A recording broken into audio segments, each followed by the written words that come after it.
উচিত কথা বলতে চাই, কিন্তু শুনতে চাই না। আমাদের মধ্যে দেখবেন এরকম অনেক মানুষ আছে যে আজকাল আমাদের জীবন এমনিতেই যথেষ্ট কঠিন।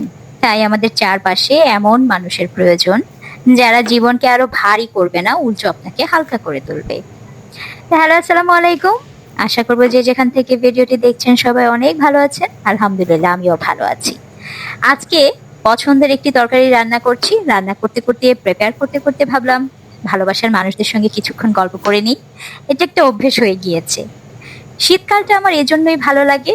এই যে শীতের যে সবজিগুলো, এগুলো দিয়ে মাছের ঝোল রান্না করলে কিন্তু ভীষণ মজা লাগে। তো একে একে প্রিপেয়ারও করে নিচ্ছি আপনাদের সঙ্গে গল্প করতে করতে।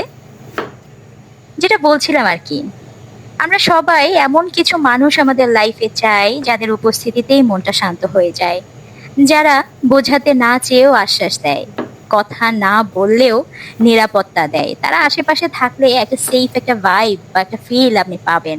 এরকম মানুষ আমাদের ভীষণ দরকার আশেপাশে। এমন মানুষ যাদের সঙ্গে থাকলে পৃথিবীটা একটু নরম, একটু সহনীয় লাগে। জীবনে এরকম মানুষদের পাশে রাখা এক ধরনের আশীর্বাদ। যাদের আশেপাশে এমন দু চারজন আছেন, আপনারা তো ভীষণ ভাবে লাকি। মানে কি বলবো, এটা কত বড় একটা ব্লেসিংস, বলার বাইরে। আমাদের দৈনন্দিন জীবনে এমন অনেকেই থাকবে যারা হয়তো আমাদের কাজে বাধা দেয় অথবা নেগেটিভিটি ছড়ায়, খুব বেশি সমালোচনা করে, টক্সিক যেটাকে বলি আমরা এক কথায়, জীবনটাকে আরো বেশি কঠিন করে দেয়।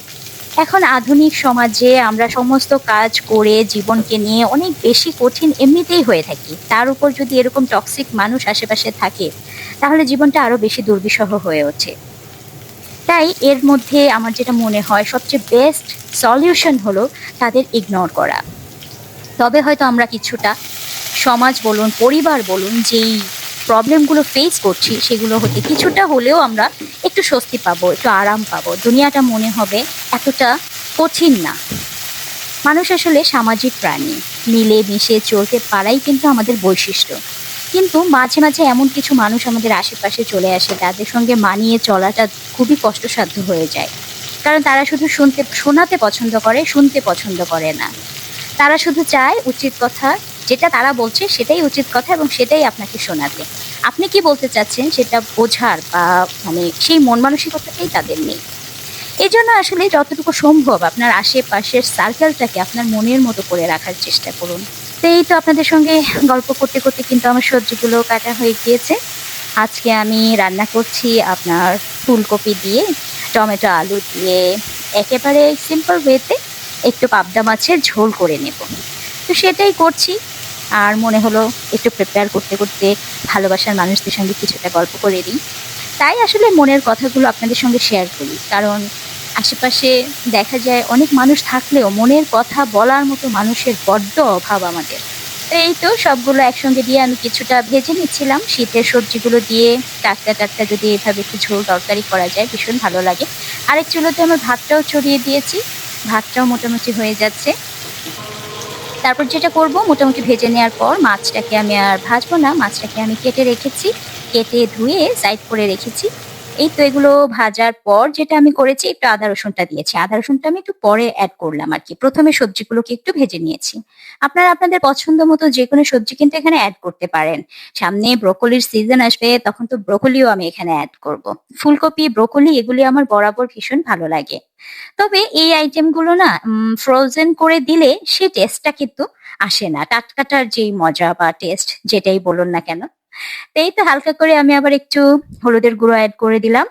দেবো একটু চিলি ফ্লেক্সও। আর কাঁচা মরিচ দিয়ে আমি চেষ্টা করব এটার ঝালটা যতটুকুন আমি চাই সেই ঝালটুকুন আনার জন্য। তো এইভাবে আমি সমস্ত উপকরণ একসঙ্গে কষিয়ে নেব। দিয়ে দিব একটু হালকা পানি, যেন পুড়ে না যায়। আমরা সবাই জানি যদি তরকারি পুড়ে যায় সেক্ষেত্রে কিন্তু টেস্টটা নষ্ট হয়ে যায়। আর একটু জিরার গুঁড়োটাও আমি অ্যাড করে দিয়েছি সামান্য। দিয়ে এটাকে কষিয়ে নেব। আর পাবদা মাছটা অনেক সফট থাকে। পাবদা মাছটা কিন্তু খুব একটা নাড়াচাড়া করা যায় না, তাহলে আবার ভেঙে যাওয়ার একটা ভয়ও থাকে। এই তো হাফ গ্লাস পানির মতন আমার লেগেছে, হাফ গ্লাস পানি দিয়ে আমি এটাকে একটু কষিয়ে নিব। এখানে শক্ত সবজি বলতে ফুলকপির ডাঁটাগুলো আছে আর আলুটা, এই দুটোকে একটু সেদ্ধ হতে সময় লাগবে। পাবদা মাছ খুবই সফট, সময় খুব একটা লাগবে না। এমনি তো মাছ রান্নায় কিন্তু খুব একটা সময় লাগেও না, তাই না? তো ওই যে বলছিলাম কাঁচামরিচ ৭-৮টার মতন একটু ফালি করে দিয়ে দিলাম। আপনারাও যদি চান যে শুধু কাঁচামরিচের ঝালই খাবেন, কাঁচামরিচের ঝালের তরকারিগুলো কিন্তু ভীষণ ভালো লাগে খেতে, তাই না? তো এই তো আপনারাও কাঁচামরিচটা দিয়ে এভাবে করে নিতে পারেন। শুকনো মরিচটা এভয়েড করতে চাইলে অনেকে আছে গুঁড়ো মরিচটা এভয়েড করে। কারণ হালকা মসলায় না এই ধরনের মানে শীতের সবজি দিয়ে ঝোল তরকারি খেতে ভীষণ ভালো লাগে আমার কাছেও।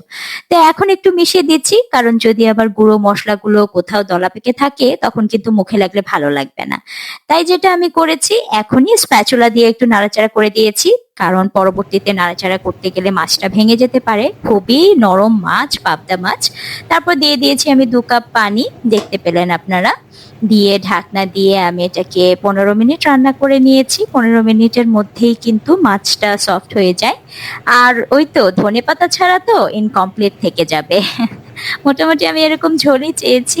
একটু ঝোল, ঝোল খাবো বলে ঝোল তরকারি রান্না করছি আজকে। আর উপর থেকে হয়ে যাওয়ার পর লবণটা চেখে দেখে নিলাম, একদম পারফেক্ট ঝালও হয়েছে। এই যে দেখুন কতটা লোভনীয় ইয়াম্মি লাগছে না? আমার মনে হয় শুধু আমি না, আপনাদেরও জিভে জল চলে আসবে। আর ধনেপাতার একটা এত মজার একটা অ্যারোমা, কি বলবো?